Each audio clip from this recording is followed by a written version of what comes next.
But I will do some explaining of the podcast because I haven't really actually announced it anywhere, except from it was on the widget for ESOC. But the idea of this is to sort of have a sort of bridge between a sort of a casual and a competitive, if you will. So have a bit of a conversation about the updates which have gone on with the game, some of the competitive highlights.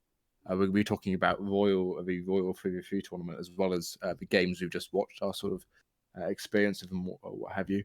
But yeah, it should be pretty fun. It should be about sort of 40 minutes, 45 minutes. Of course, me, Harrison, and Aussie Drongo are the sort of the hosts, if you will. And we've also got FitzBro, the jazz trombonist. Oh, not trumpet. Trumpets, yeah. Flute, yeah. whatever. Yeah, an instrument here to join us. So we're going to be looking at the Lakota civilization as well, which I know you are pretty experienced with. So it should be fun. But I guess we'll wait until Harrison cuts back. Hopefully he's not back not too long. We can get into it. Riot, I've got a question for you. I'm obviously a very keen musician, making or having no shame when it comes to sharing my voice. And Fitz is similar, and I understand that Harrison's also a musician. So my question to you is, what can you bring to the band? I play piano, so I can play piano. But we are good. Yeah, if you wanted to make an ESOC, let's make the theme song for this podcast.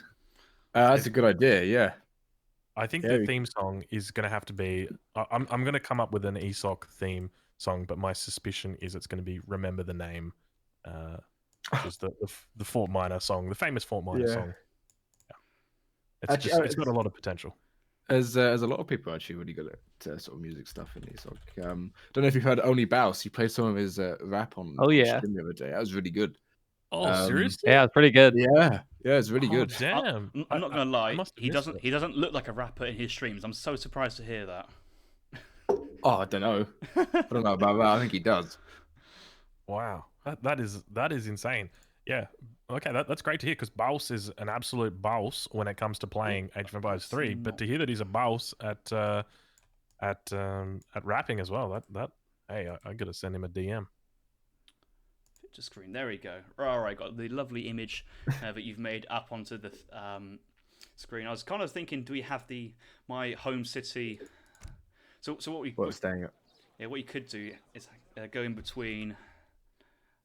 This. Yeah, I kind of like the home city. It looked so much nicer with the fireworks. Yeah, put up that one if you want to. Yeah, it's just the scoreboard. Scoreboard perfect. Group. I could look at this Chinese home city all day. It's just it's so beautiful. There's the new changes. I really love the nighttime themes that they've been going with recently. Obviously, Sweden got it, and now China gets it. So I hope that we start to see more and more customizations where you can choose the nighttime theme. I'd love to see it for every single civ. I think it's just so awesome. Right, I've also got the ESOC alert still on, so they're still on for the time being. Let's go back. I don't want to go back. Is that automatically going to... Oh, I clicked on the Merchants Guild, that's why I went in. All right, okay, that's fine. Let's go back and see the lovely fireworks display that is of Beijing. It is Beijing, yeah. And I think it's Chinese New Year in a couple of days, isn't it? Or is it already passed? So that's what it's celebrating. I would like to say I would know, but I don't, unfortunately. I'm not educated enough. Yeah, I don't even know. It's some animal. Is like Year of the Ox or something. Year of the Ox, yeah. It is the ox. Yeah. I think I was born on the Year of the Pig, which is out of all the animals I could choose, I wouldn't want to be the Year of the Pig. I think if there was a cockroach, I would be Year of the Cockroach. There's something about it that just makes me so excited. I think I'm Dragon, actually. Oh, yeah, I am. It's 2000's Dragon. Anyway, should we get into the Age of Empires stuff rather than talking about Chinese New Year? Let's do that. So obviously it's been quite a busy week for Age of Empires. We've started a new tournament. We've also had a pretty big update actually, and it's affected sort of Sweden and the Chinese civilization. So I think we should really start with that because that's probably the biggest thing for most people. If someone's a casual, I think it probably impacts them the most. Yeah, go ahead. Honestly, I want to know who Drongo paid off for this awesome Drongo buff this last week. I think it's quite funny because Drongo streams. He's like saying, "Oh, geez, just imagine if the Swedish could train crossbows, I could deal with this light cavalry mass that Dutch has. If only I had crossbows. Patch announced: Sweden can train crossbows. Oh my god, what? You just gotta follow the money. Follow the money. It definitely did feel like that because I got a DM on Discord like as I woke up at I think it was 9 o'clock that day saying, "Hey, there's a patch. Sweden got crossbows." I'm like, didn't I just put up a video like 2 hours ago saying Sweden needs crossbows? They're listening. They're listening, and I think that's been the theme of all of the updates that have happened over the past 3-4 months. Is they're listening, and it feels so rare to have a developer that's listening to you. Now I don't mean as that a they're developer, just I listening to would me. say that's probably a false sense that they're actually listening. I don't know about that. I just feel like the amount of support that we've had in the early stages of the definitive edition is incredibly promising. I absolutely love it, and it feels so wonderful playing a game that's being supported like that. Obviously, there's been a whole bunch of changes that have happened for Sweden. Sweden is still in their infancy when it comes to working them out. What's optimal? What's good? We've seen Sweden used in the tournament that was announced this week. So obviously the ESOC Challenge Cup. We saw Keister using Sweden yesterday. Unfortunately, he wasn't successful, actually dropping a game against the Dutch. But it was great to see them in a tournament for once. It's not their first tournament appearance. We did actually see April playing Sweden in, I think it was the very first sort of show match / tourney. Zanir played the Swedes quite a few times in the tournament that Zanir was playing. It was like the round of 8 ESOC Invitational. So we have seen Sweden before, but I think that was let's say Generation 1 Sweden, when Sweden had the Blueberry starts. So we've seen a wide array of Sweden-style play, and hopefully we get to see this Generation 3 version of Swedes a little bit more in this tournament. You talked about how Keister played them. I know for a fact that was the first time Keister played Sweden. So to judge it, I didn't want to say it surprises me, but it doesn't surprise me at all. Yeah, yeah. How do you feel about the Civ now? And I know you've made a video about it, but just for everyone in the Twitch chat who may have not seen it, how do you feel about their strength now? Because I definitely feel like they're on the stronger side. They're probably going to be toned back, and I wouldn't be surprised if they are. I think the question is, where do you tone them back? Because there are a couple of aspects of Sweden which are it's almost like it's their identity. So you don't want to take it away from them. You don't want to take blueberries away from it. You don't want to nerf blueberries to the point where people just don't use it anymore. So I don't think it's appropriate. I know that there have been some calls to nerf the gathering rate of blueberries, but I think the most reasonable thing for the developers to do is to just revert. There was a change that was made, not in the most recent patch, in the patch before it, where they gave Sweden an extra wood crate and they took a food crate off them. And what that did was it meant that you could start TP. And I think what the developers kind of wanted people to do was start 2 torps, and they just didn't do that because your torp, your berry bush would run out. But now that they've fixed the berry bush, it now becomes viable to start 2 torps. And the problem is when you go 2 torps, you've got essentially 2 villages. And then on top of that, those torps are now gathering wood at the rate of almost a villager. So now you've got like these extra 4 villages in the first age, and that's just too quick. So unless a Swede player is going to be chopping for that second torp, I don't think it's reasonable for them to have that much starting wood. It just feels like there are games like the game that I played against Kaiser, where I had 4 torps in age 1, all gathering 0.35 wood. It was just, I did get a great wood treasure, but I had a really good start, and it just allows them to sort of begin their curve so much earlier than they should really be able to do it. So I think that's a reasonable nerf. I played Sweden seriously for the first time yesterday, as I kind of mentioned to you. And I think that I found most interesting was I was just, trying to get a hand around the macro and what units to use and everything. Definitely, it's not the same where you could just make Carolian and just win games with 1 unit anymore. You have to diversify. Everyday Carolian. But the thing that I was starting to figure out is if I could just get all those torps down, the economy was just like so crazy. It didn't even matter if I stayed age 2 with the upgrades you can send for your cav and your hand attack. It was kind of crazy. You could just spam units. Yeah, Yeah, and I think that's definitely part of it. It's the difficult. XP curve as well, isn't it? Because if you're putting down 2 houses in Age 1, you get, I don't know how much. I think do torps give you 24 XP? Or is it? Yeah, it's 24 XP. Yeah. Which is just going to power you up to that first sort of 3 villager shipment, which is so important. Because a lot of the times, things like Dutch and stuff, you don't want to go 2 houses in Age 1, but because Dutch have 200 wood, they tend to leave at 100 wood. But because you're utilizing it as Sweden all the time, getting that extra XP, even if it's just a difference of building a trading post, just getting a 3 vil quicker is incredibly good, especially at the highest level of the game. I know they spend a lot of time like changing the different gather rates of different things with Swede and messing around with the units. One change I've been really interested in.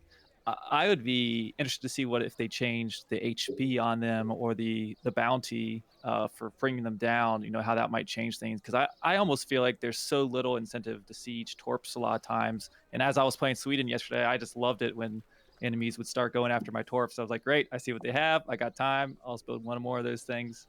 I'd be really curious good if they point messed you made around there. with that. The last patch that's the ESOC fan patch in the previous game implemented was to increase the kill bounty of British manor houses from 2 times XP to 3 times. I think it was up to 87 or 81 experience. Yeah. It's to build it, you get 27. I think if you kill it, Yeah, it was 80, 54, but now 81. So Yeah. similar change to Japan shrines and Swedish torps, because they all fill a very similar role of economic houses. Torps especially, because they have so much HP when you send them minions. They have like 1.9. It gives so much intel, like the amount of army Yeah. you're going to need to siege them down, or you know where their army is, what units they have. It's like I didn't really feel like it. I was kind of excited when the enemy would start attacking one of my torps, because it's like, oh great, I know where some of his army is, and it would just be interesting. I know they've made, they've gone back and forth with changes to the gather rates and stuff. It would be interesting to see if they messed around with either giving them less HP or more experience, or changing some mechanics around, giving some incentive to maybe protect those or attack them. I definitely hear what you're saying, Fitz. Like when it comes to when your opponent is attacking your torp or sieging your torp. But I will throw this one out there, is that I think that with Sweden being in its infancy, people are still working out the best way to play Sweden. At the same time, people are still working the best way to play against Sweden. And up against some of the better players on the ladder. So I played against, I think it was rank 7. I think he was on a Smurf account. And I was playing against him. He was playing Japanese. And he was sieging my torps, but it was a slow siege. It wasn't a siege that, like, he wasn't sending all of his units after there. He was keeping me busy on one front and then sieging it at the same time. And that is the most difficult thing to deal with. When you try and spread yourself out over a larger area, you make yourself more vulnerable to these sorts of attacks. And so as a Swedish player, I've had a lot of difficulty with Japanese. So much so I've been keeping track of my statistics. I haven't won a single game against Japanese in the patch. Actually, no, sorry, I take that back. I've won 1 game against the Japanese. I've got 4 losses. Whereas, say, against Portuguese, I've won 3 games. Against the French, I've won 3 games. And so there's matchups that are very favorable for Swedes. There's matchups that are very that aren't very favorable. But the Japanese matchup in particular, where they've got this sort of front that they can fight you on, and then at the same time begin sieging your torps, I found that it's incredibly effective. But even as far as being spread out, like I think that was maybe more the case as before, but I know that the meta seems to be now doing the wood torps more. I mean, a lot of those are very close to your base, where the gold mines, you really have to go be out there. And I still feel like the move against them is you just need to try to deny the torps in the first place. But I think it's even harder now that torps and tree lines are more of a thing. Those are even like the gold mines you could predict and camp them. It's hard to deny, the wood gathering torps. It depends on the map as well. Some maps agree 100% on the map. Yes, 100%. I'm sure you two have said many kind, lovingly positive things about this certain map called Yukon. Yukon shouldn't be in the map pool. It's terrible. I think it's been terrible. Just what is up with the tree lines on Yukon, man? It gets me every single time. You either spawn in with 43,000 trees around your base, or you spawn in with not a single barren. Like there's just a barren desert covered by snow. Yeah, and then certain civs are just incredibly good on it because the other side, like Aztecs, are really strong on Yukon, or they're not strong on Yukon, but just better on Yukon. Japan had the card before, which they were incredibly good on with Yukon, but that's been nerfed a bit because 300 coin doesn't exist. But, so did they take away wood treasures or add? They said they did something with the treasures on the Asian maps. I couldn't tell. Yeah, it was Korea had like 7 or something wood treasures, 90 wood treasures, which was ridiculous. So they put it down to about 3. But Yukon just been all the treasures have been sort of overtly sort of lowered because they were just too strong. But yeah, I think the map kind of needs to be changed or removed. I just wish we had consistent trade posts on all the maps because I keep running into some maps where the enemy can take more trade posts than you can because of it won't let you build because of their town center radius or something crazy, or you got TPs disappearing from the map or once they were destroyed or something. We played around with the TP radius in EP at one point, and you kind of have to have it because otherwise you can. It doesn't happen a lot, but if someone puts an ATP like TP in like your base in some maps, it just is incredibly obnoxious. Yeah. So Fitz and Drongo wouldn't be aware that in one of the ESOC patches, which there've been many iterations of this fan patch from the base game developed by Robot Entertainment in the base game, which we refer to as RE and now DE, which took on the latest ESOC patch. There was a patch where trading posts did not respect or follow the town center build radius, so you could, as an enemy, build a TP in your opponent's base to be annoying and then work your way back. So there are some maps where you had your home TP stolen by the opponent's civ because they could build one in the first age. It led to some very interesting games, but I think it was... Did that work for native trade posts as well? Yeah, both. Both. Wow, okay. That's interesting because I remember in the original game, in the vanilla, in the very, very beginning, it was exactly the same. Trading posts didn't respect that build radius. And I remember watching a game back then. It was Black Ice Spain versus Night Scream. And Black Ice Spain made an ATP trading post on Yucatan right outside Night Scream's base. It was like literally like 2 town centers width away. And he sent the native treaties card, and that you just got the Maya and the Aztec, and it was just like the game was over at 5 minutes because there was 46 units in the base because he'd built a trading post right next to him. So it's interesting that they went through that iteration again. But I'm glad to see that they didn't stick with it. While we're talking about TPs, what do you guys think about? I personally wish there were more uses for the natives right now. I feel like there's so many maps where they're not used at all, or they only have team game or late game implications. I remember seeing that being more of a thing before. Yeah. Riot loves the natives. Riot, this is your forte. Take it away. I honestly think the natives are kind of underused because they're pretty good. There's some of the maps they spawn stuff like there's one of them where they spawn the Navajo. Navajo, I'm surprised aren't abused. Because what they are is they have 20 attack, they have like 18 range or something, but they're basically skirms, but they have no negatives versus cav, and they have the skirm tags, so they don't get countered. So they're just incredibly strong. Nobody uses them for some reason. I don't really know why. But there's some other stuff like there's the conquistadors are pretty good. They're basically just H2 goons, and nobody uses them. So I think it's more people tend to stick with what they know rather than sort of advancing out and going into. I wonder if they could have maybe like I still think it's sometimes it's not entirely clear like if I build this post, what unit does it have, and then what is that unit going to cost? Like maybe I know they added some stuff to it, but it's still kind of hard to find. If you press Alt, if you click on a trading post and press Alt, it will show you as if you built it, and you can just hover over and it will tell you what it is.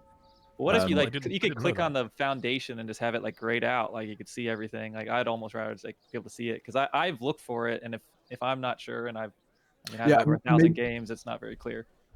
Maybe they should put it on where if you click on the trading post foundation, it just automatically comes up instead of having to press Alt and see. I think that's definitely a good change, and another good change would be actually putting it on the starting screen, at least telling you what the natives are, and maybe even telling you what the units that you can make, or the titles of the buffs that you can get. Because for me, I don't even look at them. I see a native trade post, I'm like, okay, great, I don't have to build a wall there. I can wall it in. Like it's just I'm saving wood by having a native trade post near me. That's it. I can't remember the only native trading posts that I build are the Cree. That's it. Or actually the Huron as well. I guess if I'm on Saguenay, just to get that the fishing boat bonus, the 15%. But other than that, it's just like the Cree. I think if I was going to do a native trade post tier list, I'd just put the Cree in S tier, the Huron in A tier, and then everybody else they wouldn't even be on the tier list. I don't know what the other ones do. The Navajo are pretty good. And the thing is, you say that, like, even me and Riot have casted many games. I could tell you the stats of European units left, right, and center. I could tell you what units each native trading post has, but I couldn't tell you the actual stats of the units and how they compare. There's like 5 or 6 different skirmisher style units from the Native American trading posts, but some are high HP, some are low range, some are high range, some are low damage. It's really it's quite hard to take it all in, and I bet you the devs don't know the natives inside and out, and that's just how much variety and how speciality and how niche they are and what role they use in each game.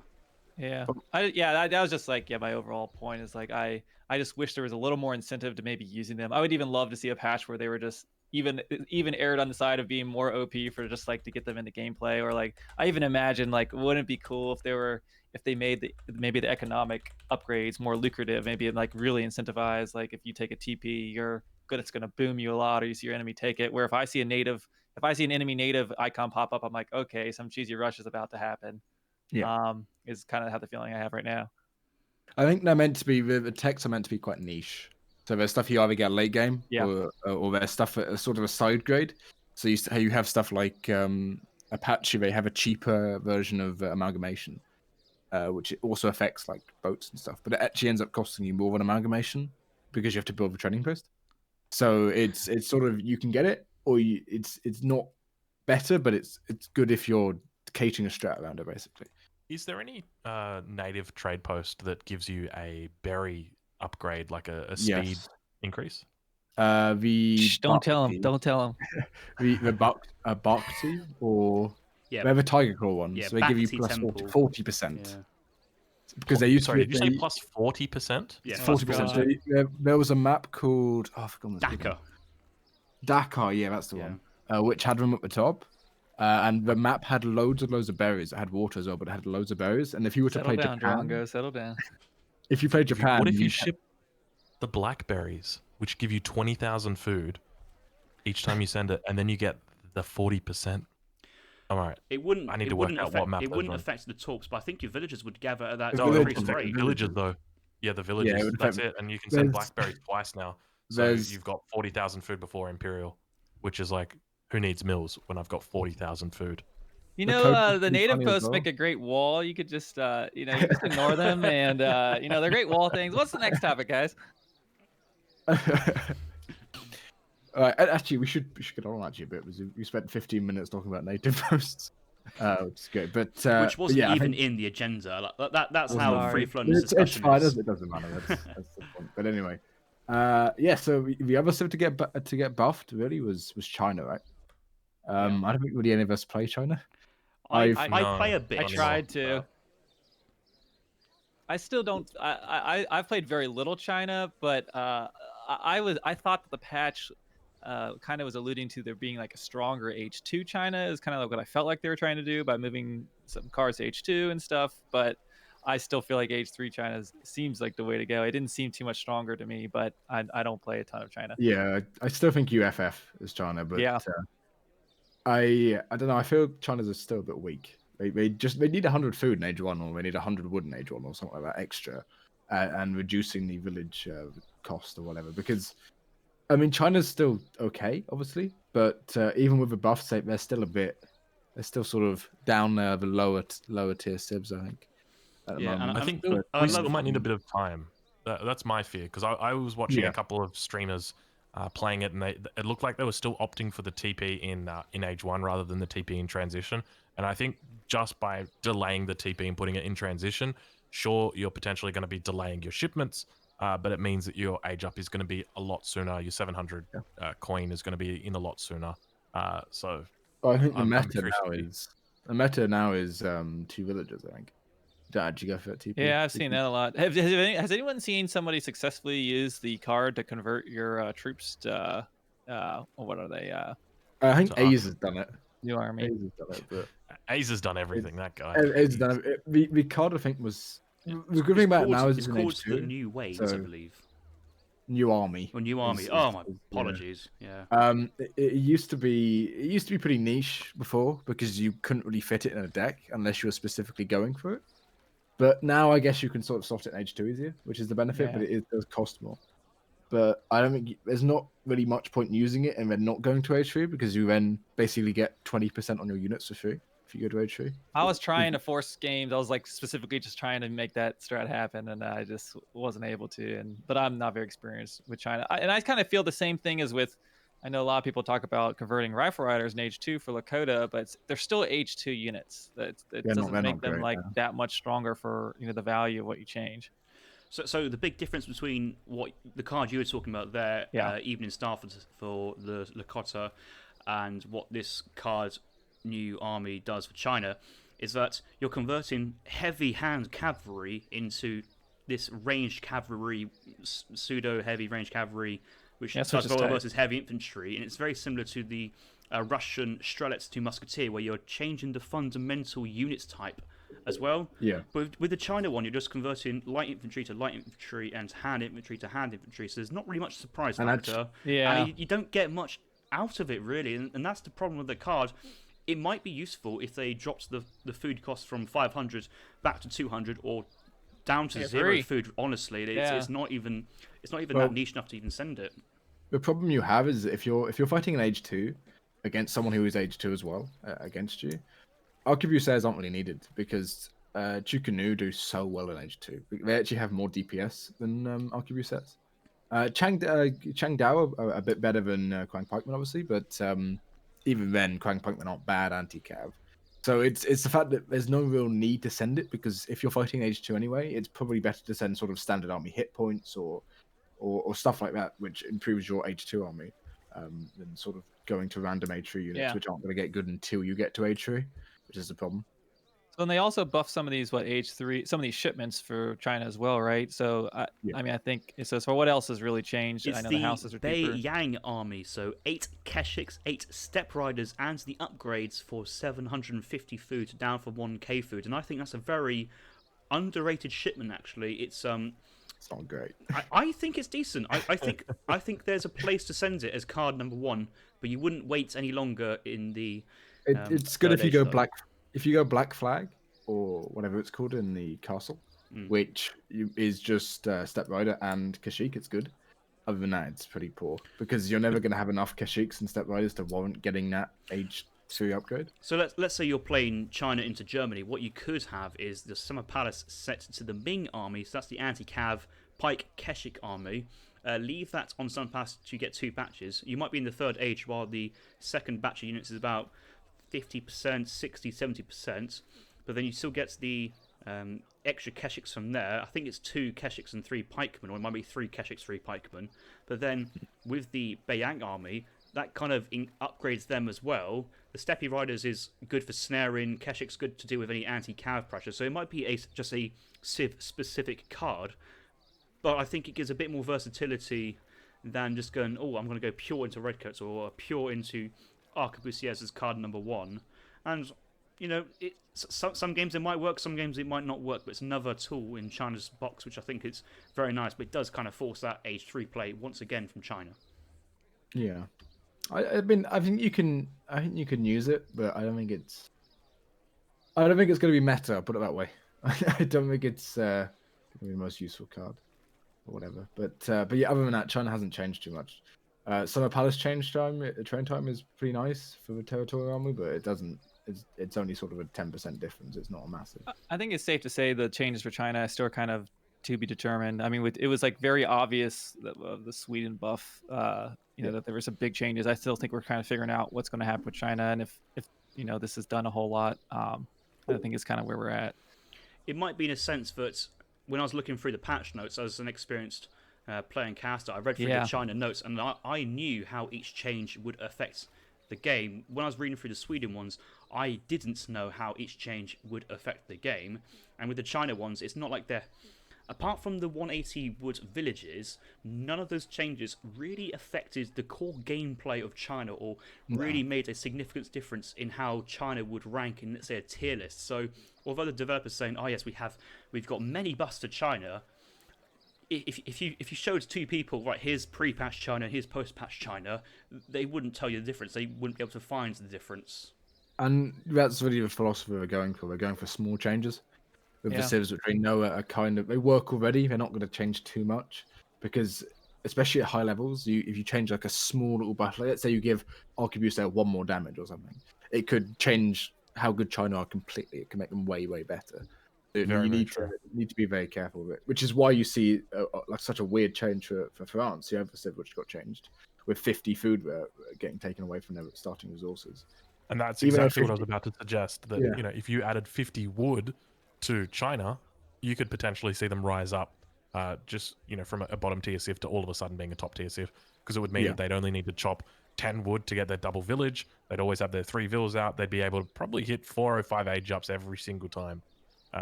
And it's one of those things where it's like they have buffed China, but they're very small buffs, very minor. And they add up, but even when you add them all up, they're not really enough to push it into the competitive sphere.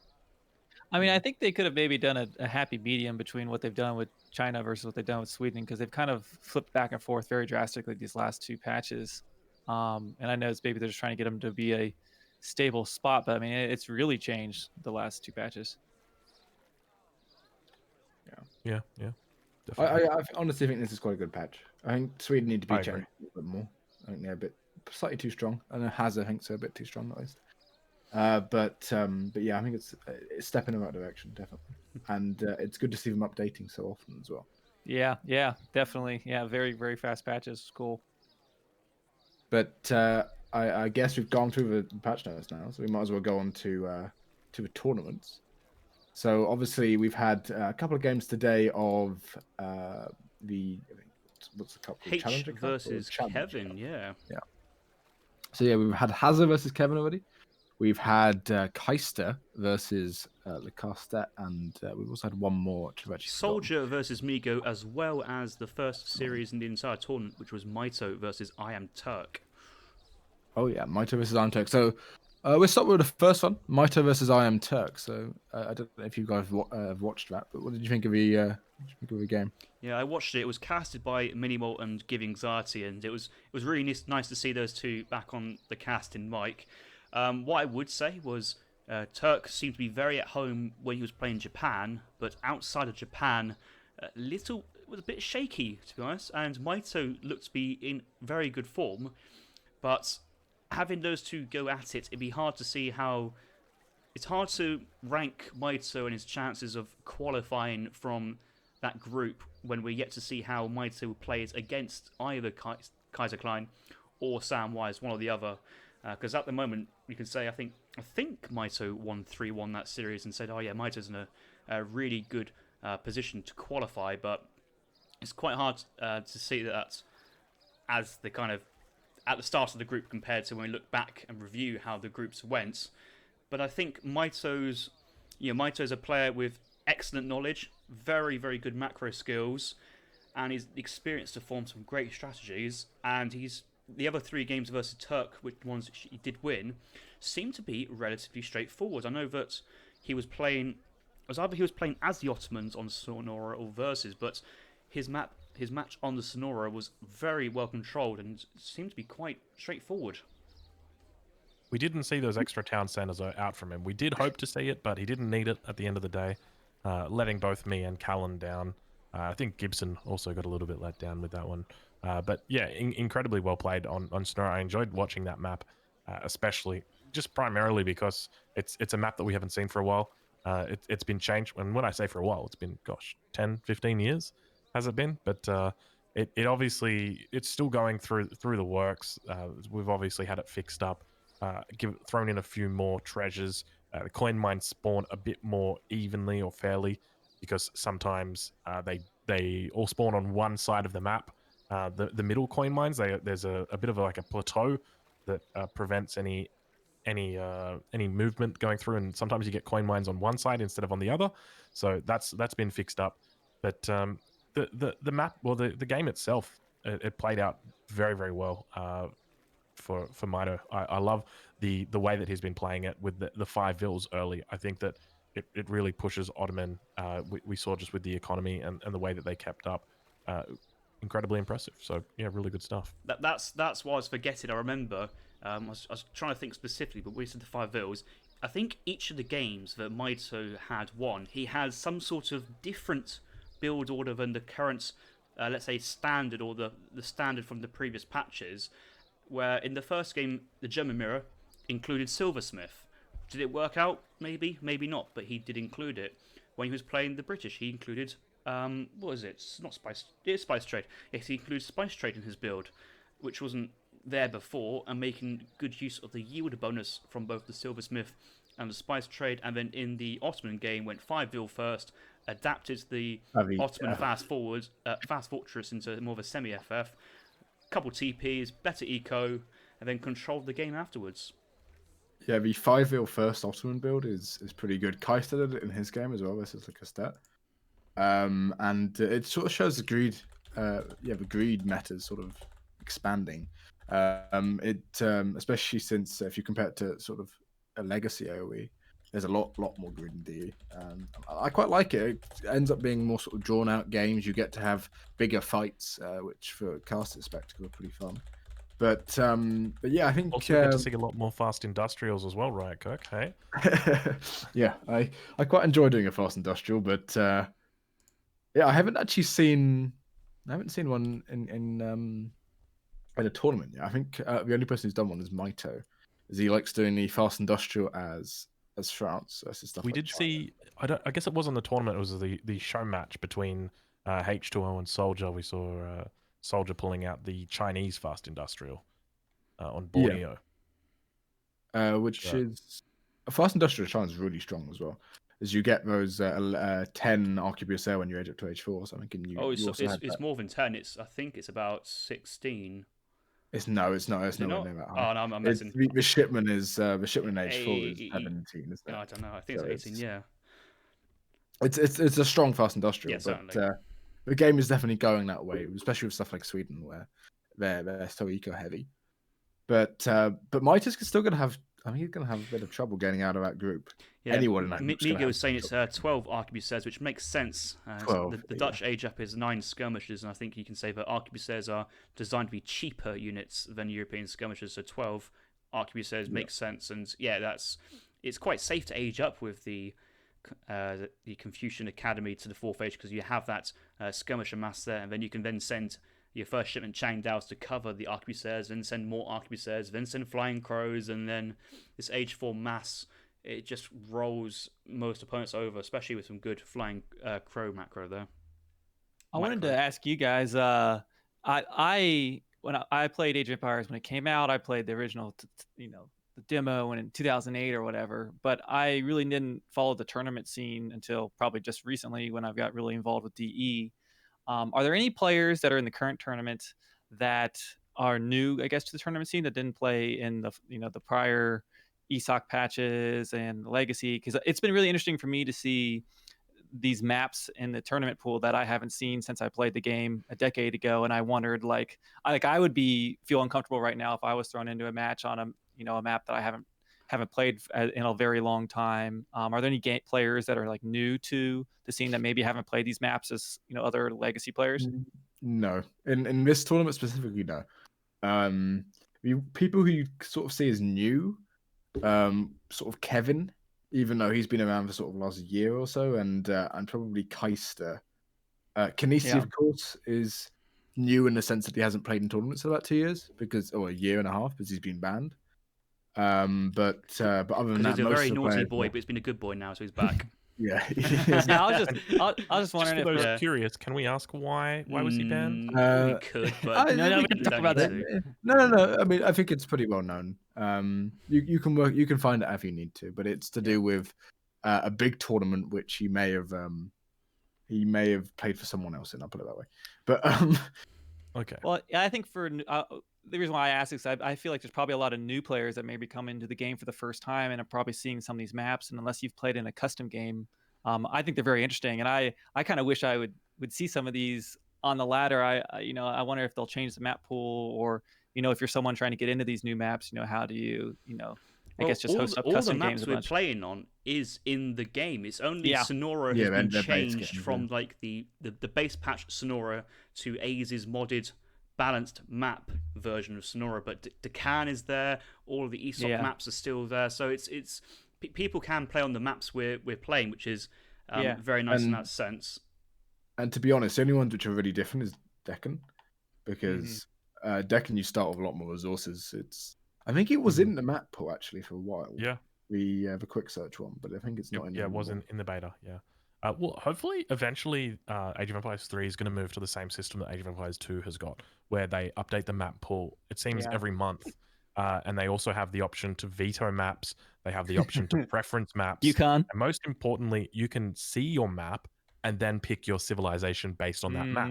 So it naturally means that civilizations that are good on water maps get picked on water maps. It's not like now where you've got, it's Portuguese. Oh, God, it's on Borneo. Oh, great. And I'm playing the Lakota. I've got nothing I can do against them. It's, you can prepare. You can say, the map is Borneo. All right, am I going to play the Brits, or am I going to play the ports, or am I going to play India? And then you can sort it out that way. And if you don't like Borneo, you can just veto it and say, I don't want to play Borneo, and then exit, and you'll never get to play on Borneo ever. It's it's a wonderful system. So hopefully with enough effort, that's going to be transitioned over to Age of Empires 3 as well. I'm looking forward for it to hopefully be that way, because I can tell you what, I'm going to be vetoing the hell out of Yukon. Goodbye. And most importantly, hopefully we can get some regular map changes and regular map pool changes so that we can say goodbye to Yukon forever, and I can use my veto on something else. Well, I think the reason why I mention it primarily is I've been enjoying watching all these different maps in this tournament, and it reminds me of these old maps I used to play. And I wish I saw these more in the in the ladder. And if I'm not hosting a custom game, there's so many maps that many players, if they've only queued up with rank, may have never seen before. So I would it'd just be cool for players to see the variety of these maps. Yeah, I can see some people are saying they love Yukon. Well, if you guys love Yukon, you can put a preference down for it. Don't veto it, but I'm going to veto it, and then I'm going to advocate for its removal. I don't hate Yukon. I'll tell you what map I used to really love. I used to really love Texas. Now, don't hate me for that one. Texas that barracks. Texas is an awful map.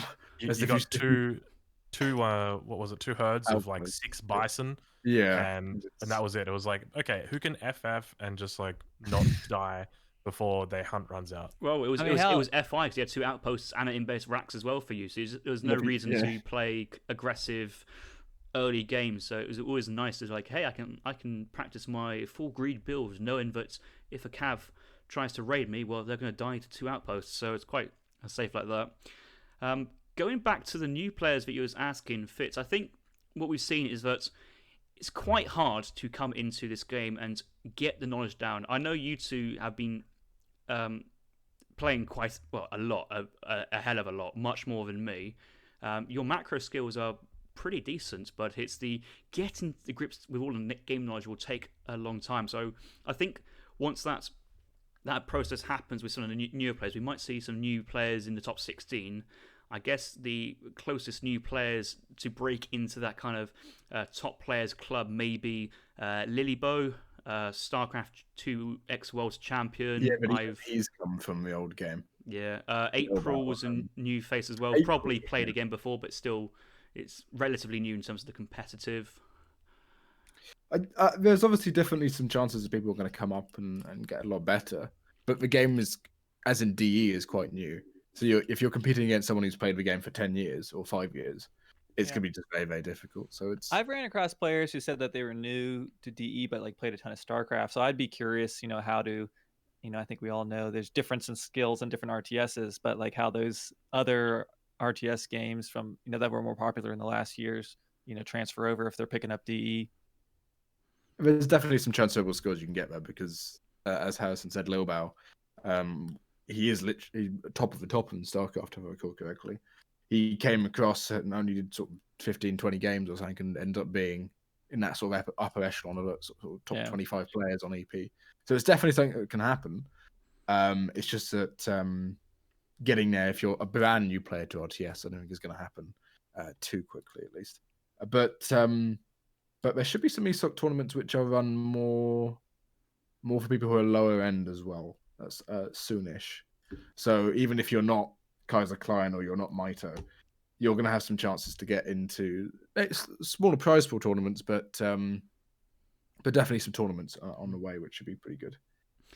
It's also worth remembering that I think when ESOC was maybe into its second year, I think at that point, H, who we saw in that last tournament series playing very, very well, he was only at the rank of PR26 captain, and I remember Zuta casting one of his recorded games because he asked Zuta to analyze his game to see where he can improve, and it is a proof that players who come into this game at let's say ELO range of about 1400 to 1500, if they do enjoy the game and put some time in and play it and just get better macro, understand the game, get a bit of strategy under their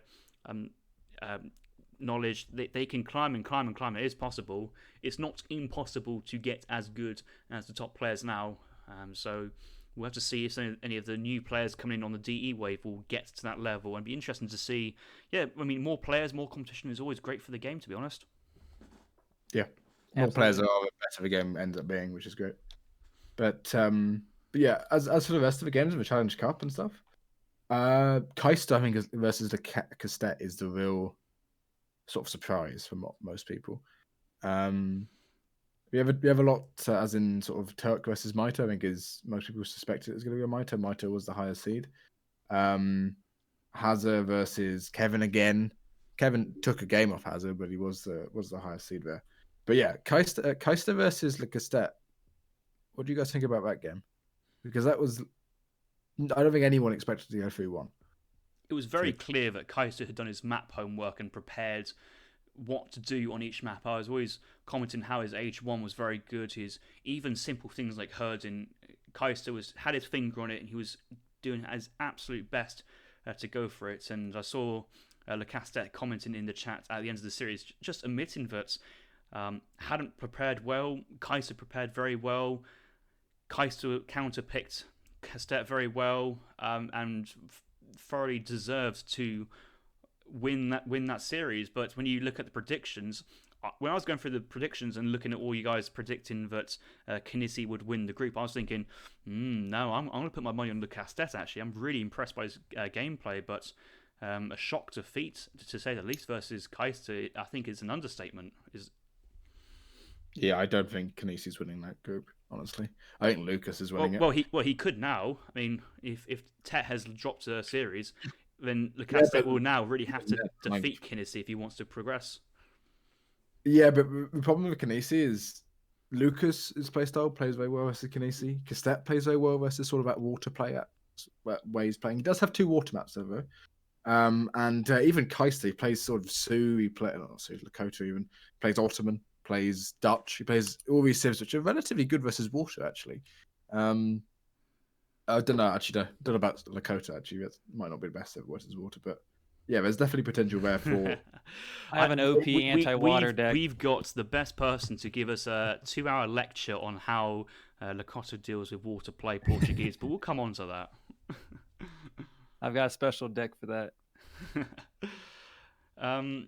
Yeah, we just seen the Hazard versus Kevin series as well, and Hazard played phenomenally, but he had to play phenomenally because Kevin was giving him such a good game each series. And if this final scoreline was 3-2 in favour of Hazard or H, I wouldn't be too surprised by that either. I thought Kevin played very, very well and should be quite happy with the performance he put in with that. I was incredibly scared for Hazard, and the reason why I'm scared for Hazard is because I put him in as my pick for winning the tournament. So when I saw that that he lost the first game to Kevin, and then the second game came, and Kevin's Spa, he pops right on top of H's army. The Janissaries push up, they begin to take out all of H's stuff, and I'm thinking, oh my god, he's going to 2-0 him right now. But he managed to hold.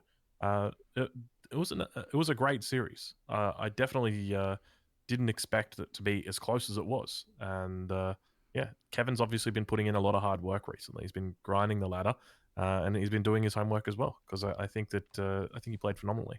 He's also been beating up H2O for fun on the ladder. Yeah, that is true. Rumor has it that H2O is still being beaten up on the ladder to this day. Kevin, he's just too good. He's just too good.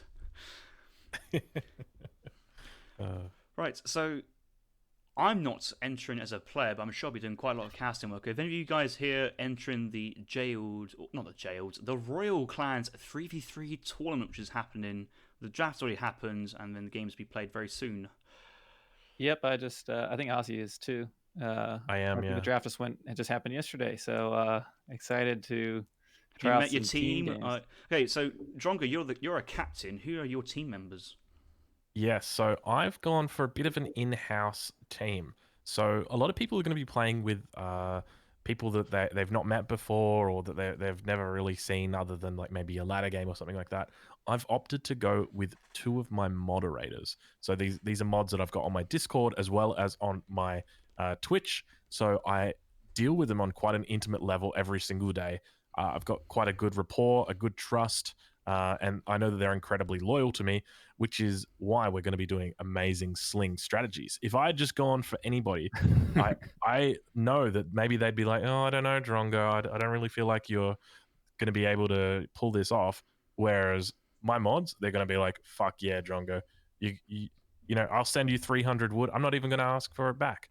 And so that's what we've done. But in all seriousness, though, it's I'm looking forward to playing with them because I've played with them with them both a little bit before, but it's going to be, I suspect, a lot more intimate now. So I've got Challenger Marco. I love how you said intimate multiple times now. I don't want to know what goes how on behind the intimate scenes. we talking here? Yeah, I mean... Well, you know how I show you guys pictures of my deck.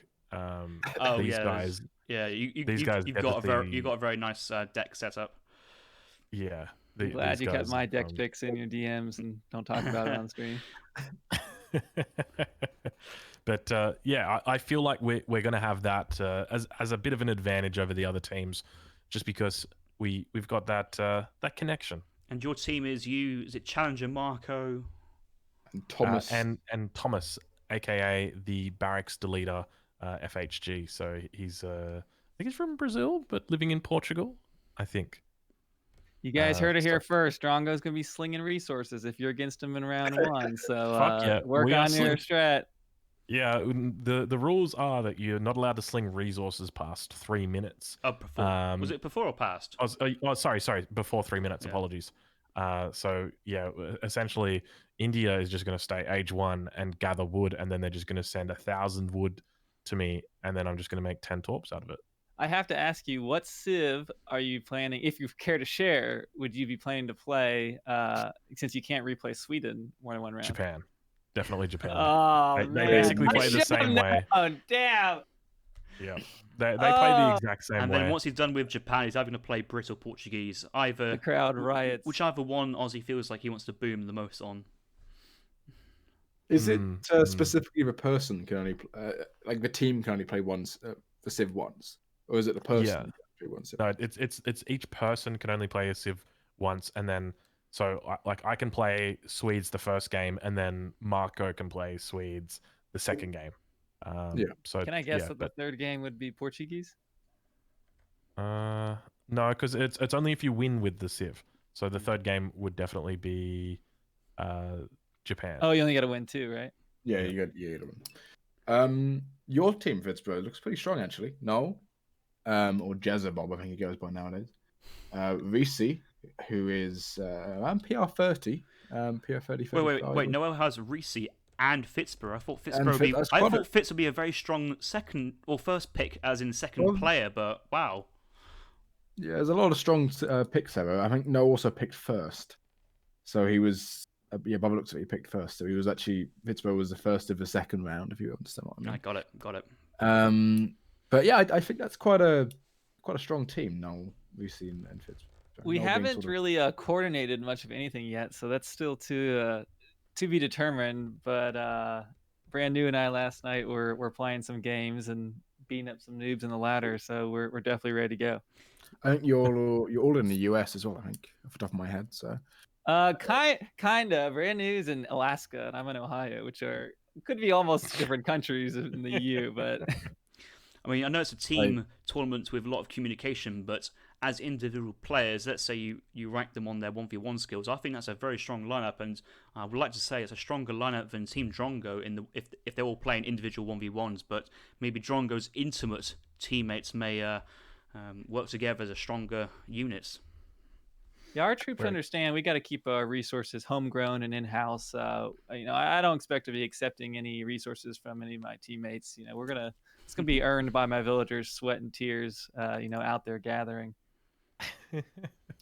Was it the Greek hoplites that might not have been as strong as their opponents, but had a lot higher intimacy? You're thinking of the Spartans.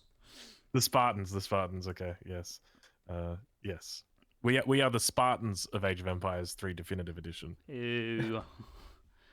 I've because I know the sentence before you just said we're the Spartans. It's like, no, we're not that intimate. We just get on with each other. I've just been sent a message by Don Arty or Corn98, who I think is the admin, and he's also playing as well.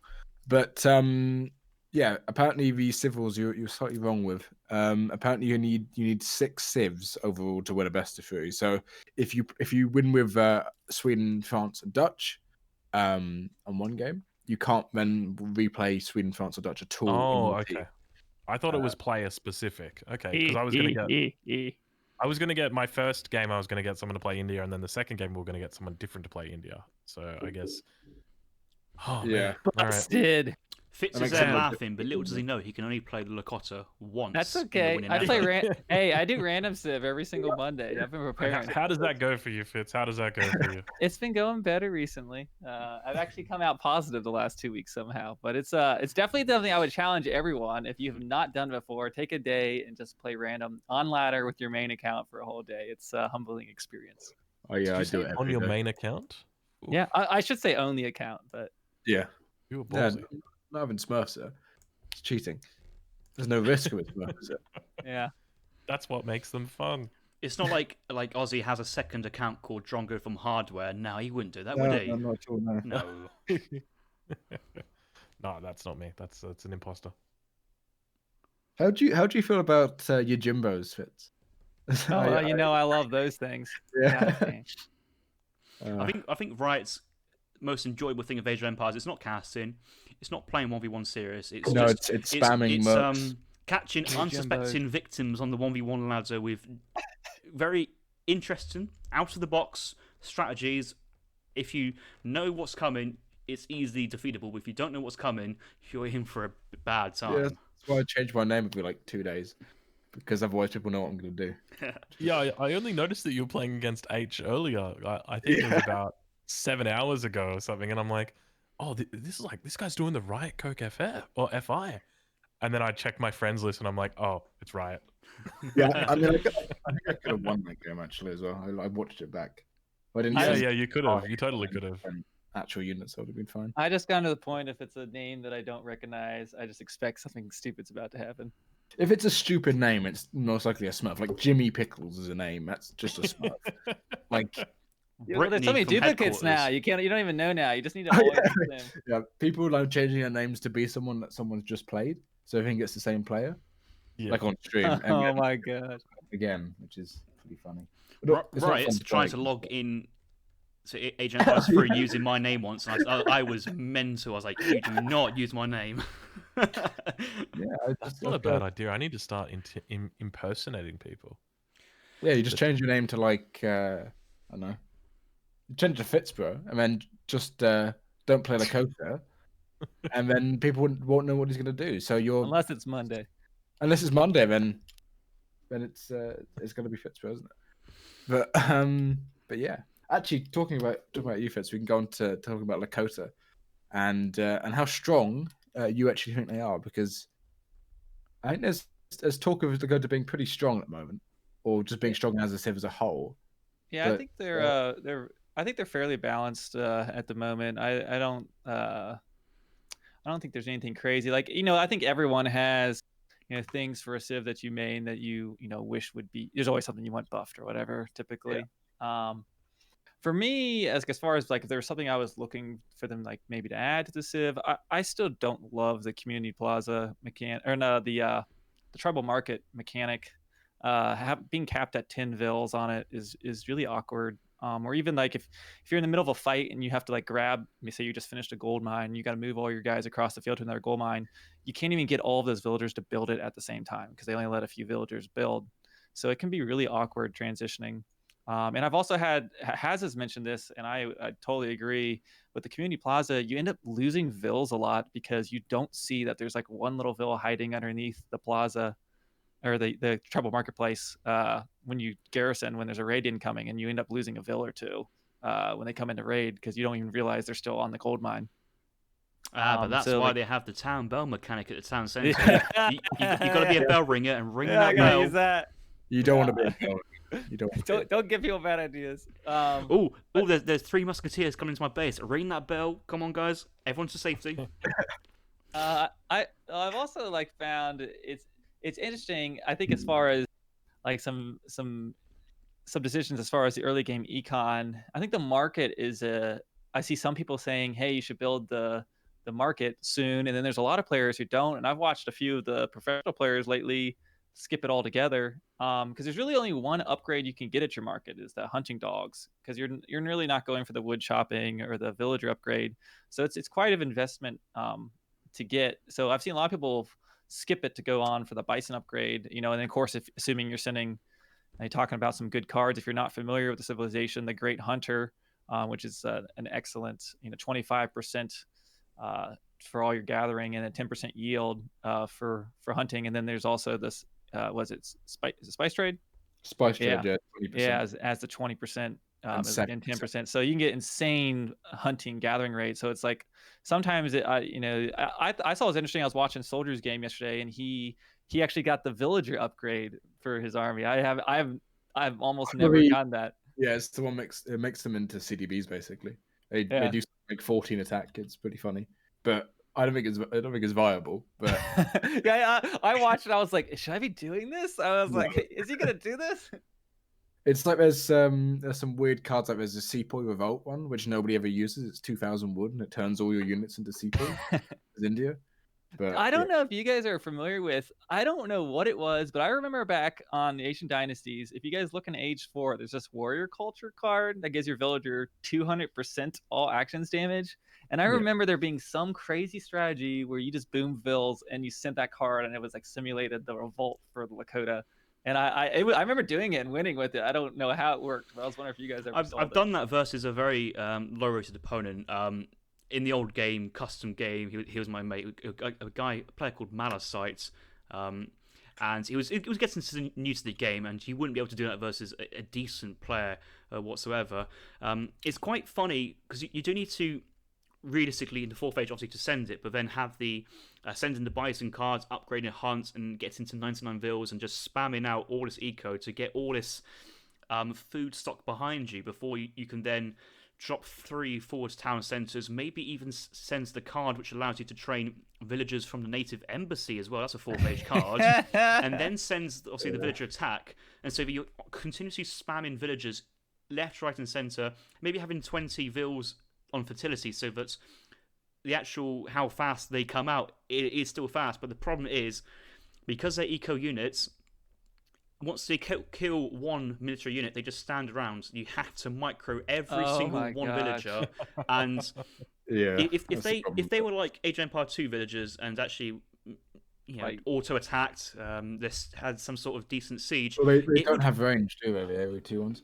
They just have have melee.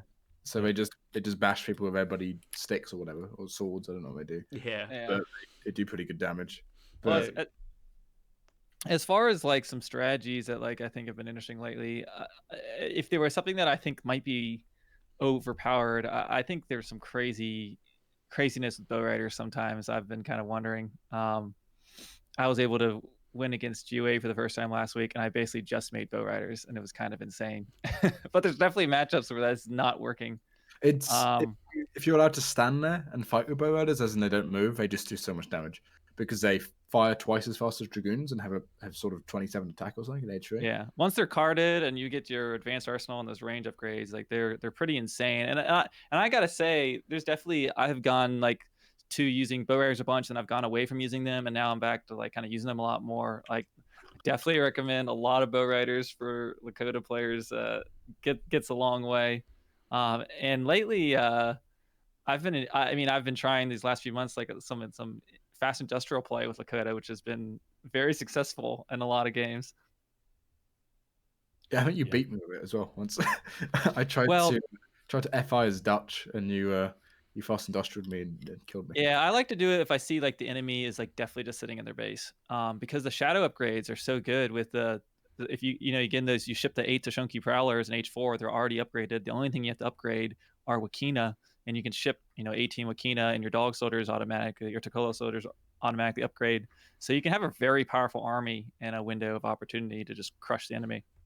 I'm curious, Fitz, what's your opinion on with Lakota and late game siege? Now, I know that obviously Lakota have got the siege dance, but what do you do against, say, a Portuguese player who's in his base, just walling up, he's got forts?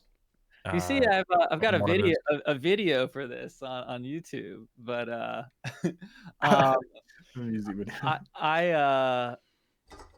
think that's interesting. That's actually like a balance thing. I've been having the most struggles with Lakota, and I bet there's players that play a lot of treaty that probably have more experience with this.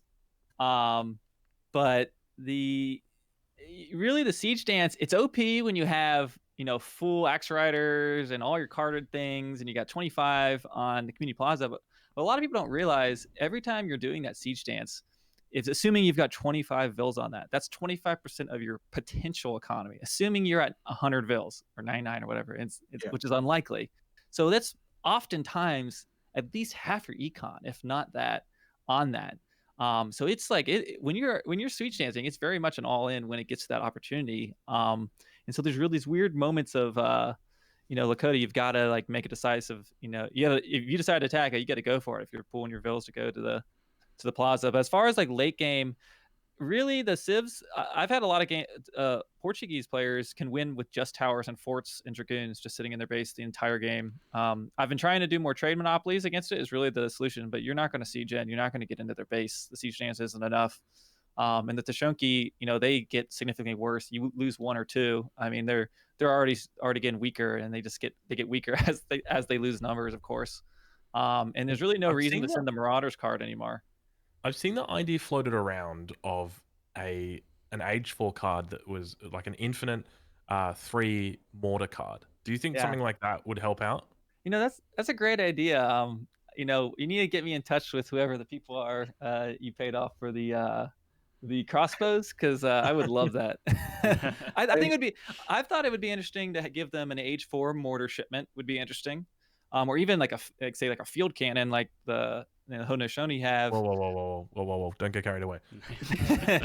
Or I also think it would be interesting to have either a tech, maybe at the community plaza, or maybe as a card you send that gives you the option to shut off the siege dance, like gets rid of the siege dance and lets you train some type of siege unit, or something, because then you don't have the siege dance and mortars or something crazy. But I don't know. I think late game they can really get super hard stuck by people literally just staying in their base for infinite time. And Portuguese is always going to outscale economy on you. So I mean, my solution lately has been just you got to do everything possible not to let it happen, because once they get those towers upgraded, you're in trouble. Go ahead, right? Oh, you two are so polite. I know in Treaty Patch, if you didn't know, there was before when we were on Legacy, there was a separate patch for ESOC Patch and Treaty Patch, because that's just how it was. And in Treaty Patch, they had Setons acted sort of like Arrow Knights. So they extended the range, but they didn't do as much damage or whatever. But they just did loads of siege. And I know there was talk with Keister and stuff like that, of maybe giving like a card in Age 4 or something for Lakota, where it changes Setons to be like Arrow Knights. That would be cool. Or even if they just added the Arrow Knight unit, like something obtainable in Age 4. Like it's not something you're gonna get in Age 3, or this is a late game we're talking about. Maybe late Age 4 or something. Maybe you can train Arrow Knights from your or convert your CN or something like that. I think something would be nice. Yes, make a card so like even if you go to Age 5, they give them like a politician in Age 5 where they can train Arrow Knights from their native embassy or something. Make it so they can actually do stuff which you don't want it to be a shippable unit, because if it's like, oh, I'm going to ship 3 mortars over and over again, it ends up being that it's good like in the short term, but when your experience curve goes dramatically the opposite direction, where you get like 1 shipment every like 10 minutes, you're still going to be stuck not being able to get any siege down as Lakota, which is a difficulty. Yeah, I like that Seaton idea. I think that's a great idea. Just something that like increases the range, reduces the damage, gives them a multiplier against buildings. Yeah. So like reduces their damage. I don't know what the base is. I think it might be like 16 or 18. Just reduce that down to like 3, and then just give them a 20 times multiplier against buildings, just so that you avoid people massing them, like having 50 Setons just going ham. Or even like I wonder if like late game Age 4 or even Age 5 lets you have more Tashunki or something, because like Tashunki they were able to get the job done before they obviously the needed nerf for them, but maybe in Age 5 you can get more and have some more siege options. But the interesting thing with Lakota is your only like true siege option other than clubs are heavy hand cav. So a civilization with strong Dragoon units is going to counter every single one of your siege options at range from behind walls. Like that's the problem. You can't, like, as long if you have a few layers, because they're going to quickly get through them, but master goons are just going to kill them. And everyone thinks that TPs are great and all, but you're not going to be able to drop a TP within radius of their 3 to 4 town centers they've dropped. You haven't sniped that first town center. You're not able to profit from that. And honestly, as far as like real solutions for beating them, I think lacking in siege options to actually break into the base. The solution I've been going with recently is you have to go for the trade monopoly, and you have to do it as soon as possible, even if you think you're not going to win the trade monopoly, to force them into coming out of their base into a fight. And I've been able to win against some turtling Japan and Portuguese players by doing that lately. But then that also was like where I was talking about my frustration earlier with some of the maps where you it won't let you take the TP that's close, and you can't get enough of the majority, or there's maps where they can just snipe them with monitors, which they've got superior water. So it's definitely a tough place. I had a Portuguese player snipe my town center on Borneo in Age 2, and I just could not believe it. Just Portuguese things, baby. Yeah. I do think siege dances, it can be quite broken there.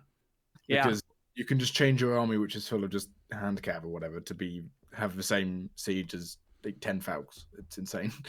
And you could even run into the base early fortress and nuke the town centre and with a composition of Axe Rider Wakina.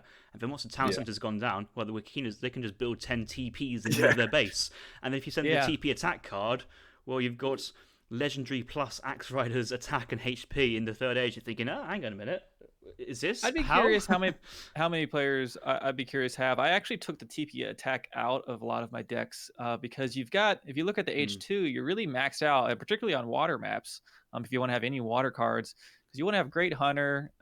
You're looking at your Vil shipment, 700 wood, 700 gold. Probably some unit shipments. Whether it's Axe Riders, clubs, or Seaton, and then you're attacking. Your attacking HP upgrades, and then advanced arsenal. Like you run out of cards. So I've really struggled with there's many games where you're not actually sending that card, and it's just taking the space of something better. And then there's you need it when you need it, and they're stuck in your base and you don't have it. I've really struggled with when to have it. I think Lakota's the only civ where I can justify putting 15 cards into H2, but you can't, unfortunately. Honestly, I wish. I've really wanted to be able to just put friendly territory, which is that TP upgrade in Age 1, or I wish there were some of these cards. Maybe I don't know, because I get just maxed out in Age 2. It's crazy. And then there's so many of the Age 3 or Age 4 cards. I have tons of room there. So obviously this is only the first podcast. I think that's probably a good time to wrap up as well, especially the time as well. Z Flower donating $50 saying, "Nice podcast. need cams next time and more juicy ESOC gossip. And we'll get cams. Something we can do eventually. Something to do eventually. I heard Mr. Aussie Drongo's a little shy at the moment. He hasn't shaved his beard, so needs to get himself looking nice and fancy before he can show us his beautiful face live on stream for all you guys. At the moment, we're testing to see how best to do something like the podcast, whether just is it a podcast if it has videos? Well, you can have this in the background while doing other stuff. Yeah, so I've heard that Ozzy looks like George Clooney, like a young George Clooney. That is true. Yeah, so the problem we have with videos is that if we have, let's say, the four of us, or most of the times the three of us, and then plus guest, you'll have Aussie Drongo in his lovely studio, soundproofing, looking fantastic, high end in terms of audio quality, and trying to going for the job. And then you just have me in my bedroom, surrounded by cans, plates, books, hoodies in the store. Yeah, right. It looks like we lived in a dump. It's not exactly a glamorous look to have. No. Farforex is talking about the scene that I think was up at the beginning of this. We've had it on this home city this entire time. They're not sure who's talking. But yeah, we can get some cams up and running once we understand what we're gonna do with it, I guess. But I think we're gonna run it as a fortnightly thing. So if you've enjoyed this, please do let us know, so we can continue it basically. But yeah, I've just had a look. I haven't actually been monitoring how many people have been watching throughout, but it's still been sitting around at 400 continuous. So that's a really nice opening gambit. So as far as I'm aware, it looks like it's been a positive and well received. And even if it's not the highest number of like people, that kind of stuff, I know that the people who have been sitting here listening to it have really enjoyed it. And the chat's coming through now have been great, very enjoyable, watchable for sure, love it. And it's also with a podcast, it tends to be that maybe not as many people watch it live, but then people watch it when they go to work, or I don't know, doing some work and they listen. Just imagine in the post-COVID world, when you go into a commute to your job on a Monday morning, you get to listen to ESOC on the way in for an hour. Oh, what a great way to start your week. Yeah, I can sit in my room listening to myself. On Drongo, we've had a lot of people asking about when we're going to be dropping our music collaboration album. So we're going to need to brainstorm on that one. Yeah, I think we're going to need to pull in a theme for ESOC. It's definitely something that needs to be spiced up, I think, a little bit. So I might have to get your trumpet out and see what we can find. Yeah, it's been fun making the parody videos. I hope. I wonder how many people come from outside of the Age 3 community and see that. I always throw them in the Age of Empires Reddit and see if Age 2 people check it out or whatever. They'll probably think, oh yeah, Age of Empire 3, a bit of a weird game for weirdo players. I'll go back. Thank you. Go to my safety of Age of Empires 2. I think you might be right. All right. Anyway, I think Scroogy's ready to go for the next series, isn't he? Yeah, first time Scroogy casting. Well, it's Scroogy, I think. Scroogy, yeah. Casting in DE. So yeah, I haven't seen him casting for a very long time. He's been very busy with studies, but really nice to see him back. Similar level of play to me and Riot. Certainly very knowledgeable. And he's just joined. Scroogy, good afternoon. Hello, mate. Hey, how are you doing?